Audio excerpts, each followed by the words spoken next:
You guys, and welcome back to my channel. I have a wonderful product review for you guys. Before I bought this product, I'm always a firm believer in research, review, all the good stuff before you buy it yourself and try it out. And this product I'm talking about is the new foundation that came out with Shea Moisture. I am freaking amazed at this company. They tackle your hair. Now, baby, they tackling that face. And the beautiful, wonderful thing about the Shea Moisture line, it is just like the hair products. There's no harmful chemicals, parabens, all that stuff, mineral oils. None of that stuff is actually in this product line. So it's actually a makeup line that is actually healthy for you. And this is actually my second day of wearing it. I literally wore this for over 10 hours yesterday, just so when I did this video for you guys, I could give you my honest opinion about the product itself, what I liked about it, what I disliked, all these different things. Now, I saved the box to the best of my ability for you guys so you can see how it came. This is how it was packaged and this is how it looked. But as you can see, the box is a little bit water damaged due to the fact that my little sister got a hold of it. So I'm just gonna go ahead and take the product out the box. Now, the color that I ended up getting, which they have some really crazy shade names to this is actually Bronze, so it's Gobi bronze. And this is the color that I ended up getting. And what it says on the front of the product, it just simply says it's a sheer foundation, minimizes the appearance of signs of aging while hydrating skin for a healthy look all day long. Now, here's my thing. With that being said, because of the fact that it's supposed to keep you hydrating, it's gonna give you a very dewy look. And the first time I put it on, I bought this, today is Friday, so I bought this two nights ago, so like Wednesday night. And I put it on one half of my face. Now, anytime I try new makeup products, I do them with my hands without any primer, anything at all, so I can see how it feels on straight bare skin. No anything on my skin, you know, not even moisturizer. And I did it on one half of my face, and I really loved how it looked. Now, the second day that I put it on, I ran into some complications. I actually did my entire face in this product yesterday, and I put this on at like, I want to say like 9 something in the morning. So my first mistake was I put too much on. That was number one. I put it on the back of my hand. I always put my foundation on the back of my hands. A lot of it squirted out.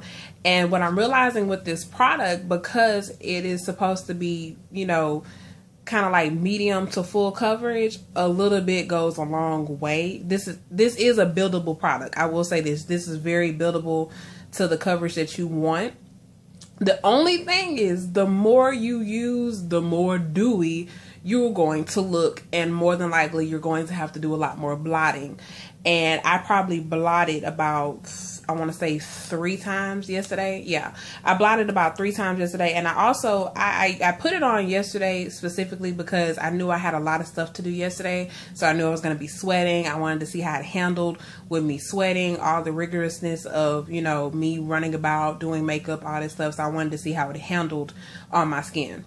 Now, here's the kicker yesterday that I realized with this particular shade. If you get Gobi Bronze, it does have a bit of a redness to it, so it may come off a little bit orange on the skin. And it really came off even more orange because when I did my highlighting, and I'll say this, everything blended beautifully into this foundation. I will be honest. My contour, my highlight, all my conditioner, not my conditioner. What? All my contour and highlight, my concealer, it blended beautifully into this foundation. I've never seen a foundation that was so blendable like this one is. That's what I do love about this. It is extremely blendable, very easy to move with. When you put other products on top of it, it blended beautifully. Now, here's the first mistake that I did yesterday that kind of disappointed me, and I was like, I don't know. When I did my under eye concealer, because of my other foundations that I use in my skin tone, I normally use Topaz from Ben Nye. I usually use that underneath my eyes to actually, you know, basically, you know, create the long wear of the longevity to highlight underneath my concealer. Well, as the day went on, because like I say, I'm sweating, I'm moving, it's creating that dewiness. It made me feel like I felt like I looked like an Oompa Loompa yesterday because of the different things that went on. I put too much on for one. I had to try to do the best I could to try to mattify it, and I used my neutral set from Ben Nye, which is like a little white tub. I didn't bring that to show you guys, but you know what it looks like. But I used that to try to mattify it as much as I could, because even though I'm a girl that likes dewiness, I don't like an over amount of dewiness to where it looks like you're like perspiring.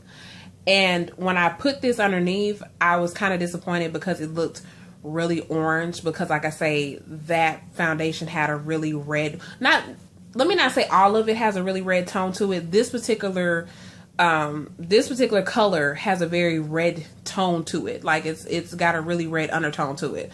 And so when you mix these two together, it's a no-go. For me, it's a no-go, because I didn't like the way it looked as time went on yesterday. But today, I figured, let me try something else, and I actually used the banana powder today, and it looks amazing. Like, it literally looks, the banana powder, because of the yellow texture in it, it kind of canceled out, it canceled out some of that redness and some of that oranginess that I felt like I was getting. It made a really nice balance.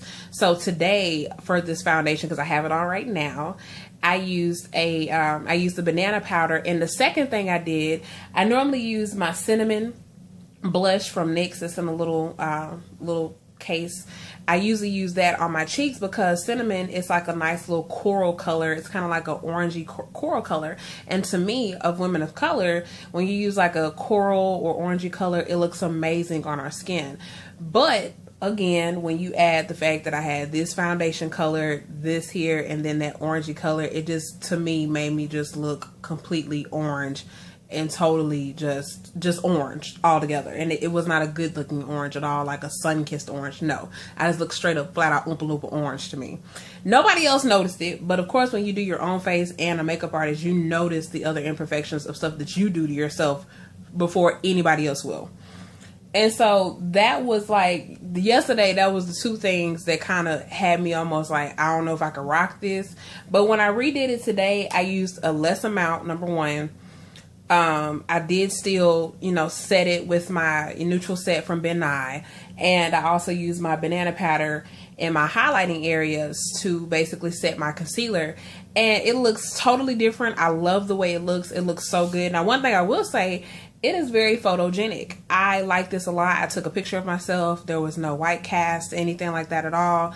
No reverse circles, none of that. It looks amazing on photo. So I took a picture of myself with a flash, which I recommend anybody do when you buy foundation. Do a photo test to see how it looks underneath lighting when your picture is being taken, so you can see how it reacts. This looked amazing. Now, also, how well did it hold up? Because of the fact it says 8-hour coverage, it says all day coverage, it went above and beyond. Like, even with me blotting, it still looked good at like 3 o'clock in the morning, because that's what time I got home. I got home like 3 something in the morning from an extremely long day. Most of the people graduated that I knew, from their courses or whatever, and I was all over the place yesterday. So a lot of sweating, all that, and with me blotting and all that, it still looks really good. Even though, like I say, the little mistakes that I made with the makeup, it still looked really good. It's still, like I say, it had me a little dewy, but it wasn't like a bad dewy, because like I say, by the time the end of the night came, I wasn't like sweating or anything like that at all. So it wasn't bad. It wasn't bad at all. So overall, this foundation, I would definitely give it a 9 out of 10. And the only reason why I give it a 9 out of 10 is because of the fact that it gives you such a dewiness as the day goes on. That's something I could live without. Like, it makes you dewy, but I could live without the fact of how dewy you can get throughout the day. If you didn't blot, if you really didn't sweat, it just made you really dewy. It's not like a greasy dewy, like, something nasty. It's just really dewy. And I'm more of a matte type of chick or anything like that at all. I like foundations that give you that dewiness, but I like to mattify them because, like I said, I do have dry skin, so matte foundations on my skin may not necessarily agree with me. But yeah, that is the product, and this actually retails for $12.49 if I'm not mistaken. I actually got this in my local Target. I have not seen it anywhere else other than Target. That's the only place I could find it, was at Target, because I did look it up online, and like I said, I did a lot of research about it before I bought it, because I wanted to get something that would be really great and that would have my skin breathe during the summer. And I will say this, it is extremely lightweight. I love the way it feels. It feels like I don't even have anything on right now, to be honest with you guys. So I may forget that I have on makeup and rub myself or whatever. But point blank, I definitely give this a 9 out of 10. Even though, like I say, it does give a really big dewiness or anything like that at all. But I love the way it applies on the skin. It feels really good. It feels extremely lightweight. And like I say, it is very, very blendable. So I cannot complain about that. And the amount of product that you get is going to be 1.7 fluid ounces. So you can't go wrong with that, especially because you don't need a whole lot. Unless you're one of them girls that like to cake it on. Honey, I don't do cake, I eat it. But I don't do it on the face. But unless you're one of the girls that like to cake it on or whatever like that, this should get you, you should go a long way with this, especially at the price of how much the product is. Like I say, it's only $12.49, so you cannot beat that at all. And with Shea Moisture, also, this is the only product I got so far, but they have a whole cosmetics line now. So if you go to a local Target or anything, they have a whole line of Shea Moisture products. And I really want to get my hands on their eyeshadows and see how they work and tell you guys about it. So if you guys have any further questions, anything like that at all, if you like the way it looks or anything, just let me know. Leave me a comment down below. And as always, you guys, peace, love, and hair grease. And until next time, I love y'all.